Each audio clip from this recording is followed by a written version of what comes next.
It looks like any playground, children enjoying themselves, joking around. But a closer look reveals bullying is occurring. Researchers used a hidden camera to videotape this scene. A group of boys tackles another boy to the ground. They repeatedly hit and kick him. He is in pain, but they don't let him get up. A bully even puts his foot on the chest of the boy on the ground. A group of girls is nearby, but they seemingly ignore the whole episode. According to the experts, bullying consists of repeated, aggressive behaviors directed by one or more children against another. Bullying occurs when there is an imbalance of power or strength. According to recent research published in the Journal of the American Medical Association, 30% of students in 6th through 10th grade have been bullied, bullied others, or both with some frequency within a school term. This represents more than 5.5 million young people. Stan Davis is a school counselor, author, and bullying prevention expert. He and other experts say bullying can be reduced and even prevented in some cases if counseling strategies that have form and structure are used over time with consistency. Davis has students fill out a Think About It form where they answer questions about their possible bullying behavior. Then he discusses the answer with them.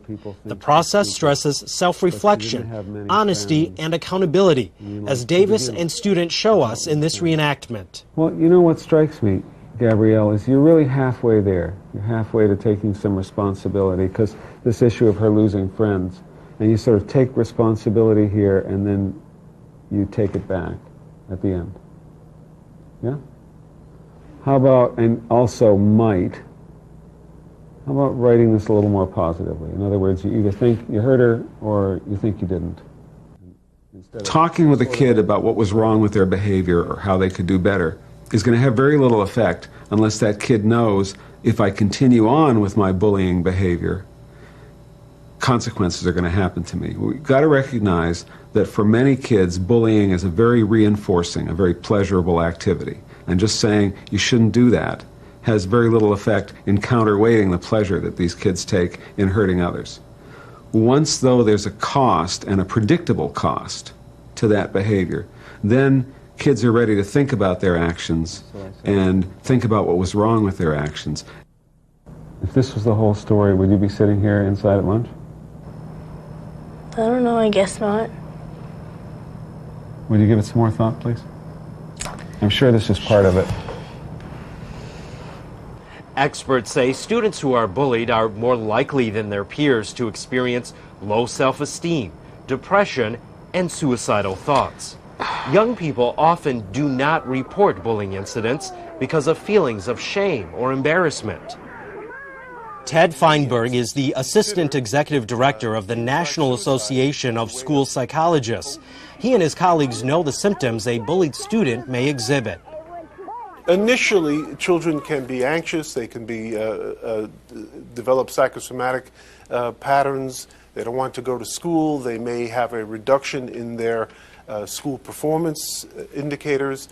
But if it goes on for long periods of time, what we have seen are youngsters and adolescents becoming so depressed, so unhappy, so feeling that there is a sense of hopelessness in their life, that we find that there are many youngsters who consider things like suicide as a way of coping with the pain and discomfort.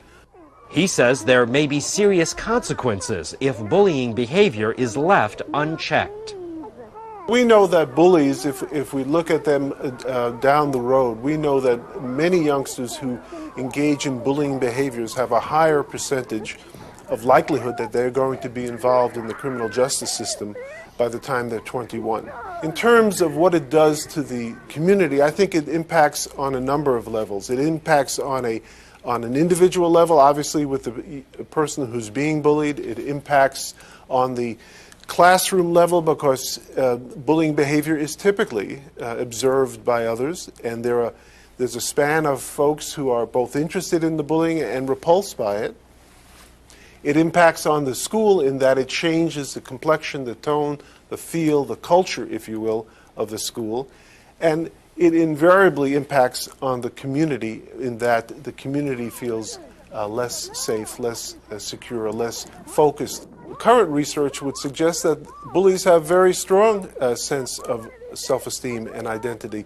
They do lack a sense of empathy, they do lack a sense of concern. Bullies tend to grow up in homes where there's inconsistent discipline, which means that kids don't learn what I do is the cause of what happens to me. They learn my parents' mood is the cause of what happens to me. And homes in which there was relatively little positive parent-child interaction. Experts agree that in addition to working individually with children who bully and with children who are bullied, mental health professionals should be actively involved in efforts to prevent bullying. The most effective bullying prevention efforts are comprehensive and are focused on changing the social norms with respect to bullying. Counselors and other school-based mental health professionals have some really key roles in helping schools develop bullying prevention programs. First of all, they're likely to be the most highly trained in specifying and being clear about behavioral definitions of expectations. And so they're going to be able to help the school define those expectations clearly. Second of all, they may have the most understanding of a school as a system, so they'll be able to look at the systemic factors that may be encouraging bullying or that, on the other hand, would encourage reporting and consistency. And the third is they're going to be able to either do or train others to do the kind of cognitive behavioral interventions that I was modeling before. So they're very important resources in the process. One of the things that we talk about in our work with communities that have been impacted by crises of varying kinds is the notion of the conspiracy of silence among youngsters. And that relates to not wanting to snitch or to tattletale or to reveal the information of this behavior that they are experiencing. Part of what we think is particularly important is to help children and teenagers realize that this conspiracy of silence does not serve them well, does not serve their friends and siblings well, does not serve their community well. But implicit in that is a notion of having to create within communities, within schools, a culture and a climate that encourages students to come forth with this information so that the problem can be remedied.